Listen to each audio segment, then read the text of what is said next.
बिस्मिल्लाहिर्रहमानिर्रहीम। दोस्तों, CSS training का कोर्स उर्दू में जारी है। आज हम देखते हैं सबसे पहले अपनी कोर्स आउटलाइन के आज हमने क्या देखना है। Styling background. चलें बैकग्राउंड के बारे में मैं आपको बता दूं कि बैकग्राउंड की 5 प्रॉपर्टीज होती हैं। एक बैकग्राउंड कलर है, एक बैकग्राउंड इमेज है, बैकग्राउंड पोजीशन है, बैकग्राउंड अटैचमेंट और बैकग्राउंड रिपीट होता है। ठीक है, जिसे हम प्रैक्टिकली अब मैं आपको करके दिखाता हूँ कि ये किस तरह और कैसे काम करते हैं। सबसे पहले जी हम एक फाइल बना लेते हैं अपनी, कंट्रोल सेव करके back GROU and background dot HTML के नाम से जी। ठीक है जी, यहाँ पर भी दे देते हैं BAC के बैक GROU बैकग्राउंड के नाम से टाइटल दे दिया। यूज़ होता है। सबसे पहले हम स्टाइल की एक फ़ाइल बना लेते हैं। स्टाइल का हो गया जी। इसके अंदर मैं बॉडी टैग की अगर ले लूँ, ये बॉडी सिलेक्टर जो इसका है, तो मैं बॉडी को लेकर यहाँ पर लिखता हूँ। इसके अंदर मैं देखता हूँ बैकग्राउंड जी। सबसे पहले बैकग्राउंड लिखता हूँ। इसका अगर मैं कलर चेंज करना चाहता हूँ, कोई ऑलरेडी रेड कर देता हूँ। कंट्रोल सेव करके मैं गया अपनी इस फाइल के अंदर जी। इधर जाकर बैकग्राउंड को मैंने किया, ये देखें, ये इसने पूरी बॉडी को बैकग्राउंड दे दिया है। यही चीज़ बैकग्राउंड कलर के साथ भी कर सकते हो। मैं इसे इस तरह करता हूँ कमेंट। अब देते हैं जी बैकग्राउंड, ये कलर, ये भी सेम ही काम करेगा बैकग्राउंड कलर जो है। ठीक है जी, ये मैं कर देता हूँ ऑरेंज। कंट्रोल सेव करता हूँ, ये भी उसी तरह ही। ये देखें, ये पूरे का पूरा उसने बैकग्राउंड चेंज कर दिया। आप इस प्रॉपर्टीज़ को 2 तरीक़ों से यूज़ कर सकते हैं, बैकग्राउंड और बैकग्राउंड कलर के साथ। अब हमारे पास एक और, इसे मैं कमेंट कर देता हूँ। अब हमारे पास आ गया जी बैकग्राउंड इमेज। ठीक है जी, बैकग्राउंड इमेज आ गया। सबसे पहले हमने जी अपने फोल्डर के अंदर, ये जो हमारा ट्रेनिंग सीएसएस ट्रेनिंग का फोल्डर है, इसके अंदर मैंने 2 इमेज रख ली हैं। 2 इमेज, एक हमारा जेपीजी फाइल है, दूसरा भी जेपीजी फाइल का, दोनों इमेज हैं। इनका वैसे ही पाथ जैसे मैंने आपको HTML में बताया था, उसी तरह पाथ बिल्कुल करेक्ट होना ज़रूरी है। ये यूआरएल है आ गया जिसका, इसका क्योंकि हमारा पड़ा ही इसी फोल्डर के अंदर है, एक ही फोल्डर है, उसी के अंदर ही ये पड़ा हुआ है, तो इसे मैं इसी तरह यूज़ कर लेता हूँ। अगर मैं करता हूँ 1.jpg, मेरी एक्सटेंशन होगी। एक्सटेंशन का हमेशा ख़ास ख्याल रखना, इसके बगैर काम नहीं करेगा। ये कंट्रोल सेव करता हूँ, ये देखें जी, ये मेरे पास वो सारी की सारी तस्वीर लग गई। लेकिन ये आप देख रहे होंगे एक साइड के ऊपर भी आ रही है ये तस्वीर। ये सिर्फ इस वजह से आ रही है क्योंकि ये रिपीट कर रहा है तस्वीर को। तस्वीर छोटी थी, उसने इसे रिपीट कर दिया। अब ये इसमें एक बैकग्राउंड रिपीट का होता है, बैकग्राउंड रिपीट का होता है जी। ये मैंने सेलेक्ट कर लिया उसे। इधर मैंने कर देना है नो रिपीट का।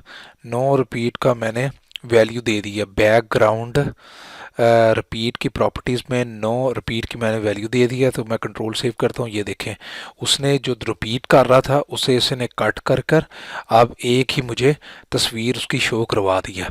ठीक है जी, ये होता है रिपीट का। रिपीट के इसके अंदर आप 2-3 चीज़ यूज़, एक सेकंड में एक दूसरी तस्वीर लगा कर देखता हूँ। अगर तो वो छोटी है तो हमें ज़्यादा आसानी से समझ आ जाएगी। हाँ, ये देख लें, ये तस्वीर उसकी निस्बत छोटी है, तो इसमें आपको चीज़ समझ आएगी। आप देखें, एक मैंने नो रिपीट का चीज़ लगाई थी।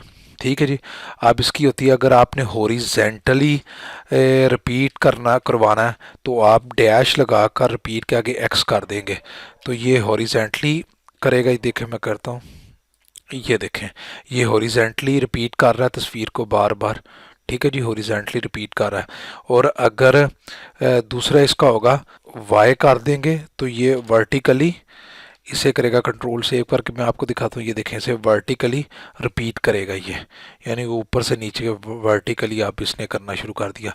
ये थी जी बैकग्राउंड रिपीट, ये भी हमारी प्रॉपर्टीज़ होगी। अब हमारे पास आ गया जी बैकग्राउंड इमेज भी हो गया, बैकग्राउंड कलर भी हो गया, बैकग्राउंड प्रॉपर्टी भी हो गया। अब बैकग्राउंड पोजीशन हम देखते हैं जी, बैकग्राउंड पोजीशन क्या। ये जी बैकग्राउंड पोजीशन भी आ गई, ये देखें जी बैकग्राउंड पोजीशन आ गई। अब इसका मैं आपको दिखाता हूँ क्या। सबसे पहले मैं जो रिपीट वाई है मेरा, वो उसे मैं कमेंट कर देता हूँ ताकि आपको बैकग्राउंड पोजीशन जो है वो वाजिया हो सके। सबसे पहले मैं इसके अंदर कोई कंटेंट वगैरह भी डालता हूँ। ये मैंने पी लिखा जी, पी लिख कर ये हो गया जी। इसे मैं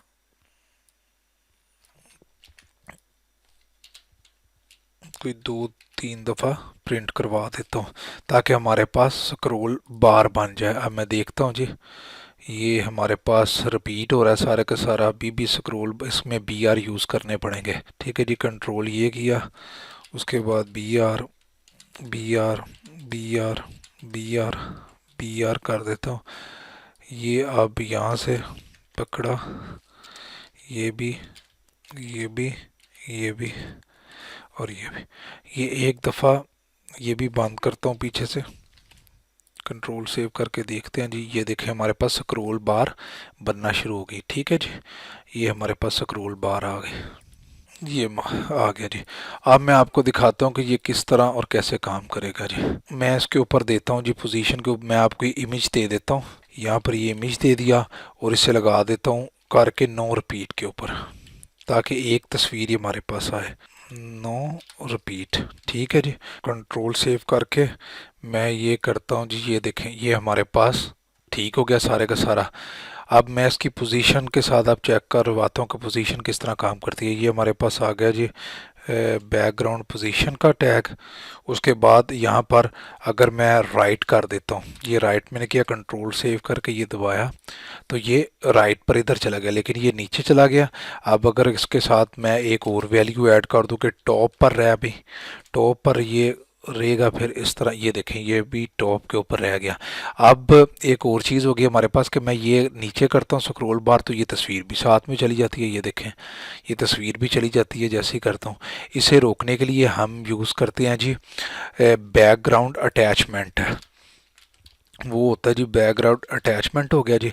यहाँ पर अब मैं से कर देता हूँ फिक्स्ड, फिक्स की यूज़ करूँगा।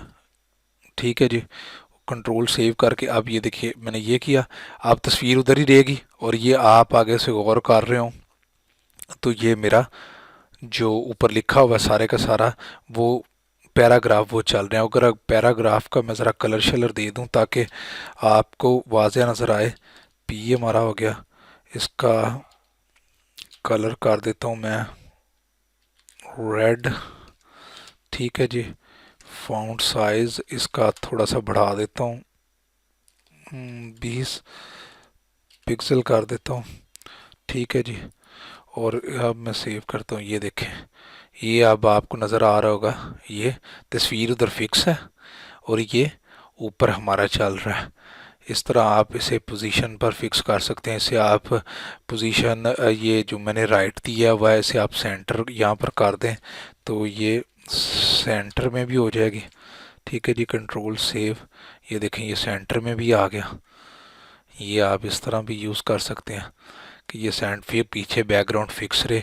आप देखें जी हमने कौन कौन सी प्रॉपर्टी पढ़ी है जी बैकग्राउंड की। हमने बैकग्राउंड पढ़ ली प्रॉपर्टीज़, उसके बाद बैकग्राउंड कलर देख लिया क्या किस तरह काम करता है, फिर बैकग्राउंड इमेज किस तरह काम करता है, फिर बैकग्राउंड रिपीट इसमें मैंने 3 दिखा दी। नो रिपीट है, एक हॉरिजॉन्टल रिपीट करना है, एक वर्टिकली रिपीट करना है, वो देख लिया।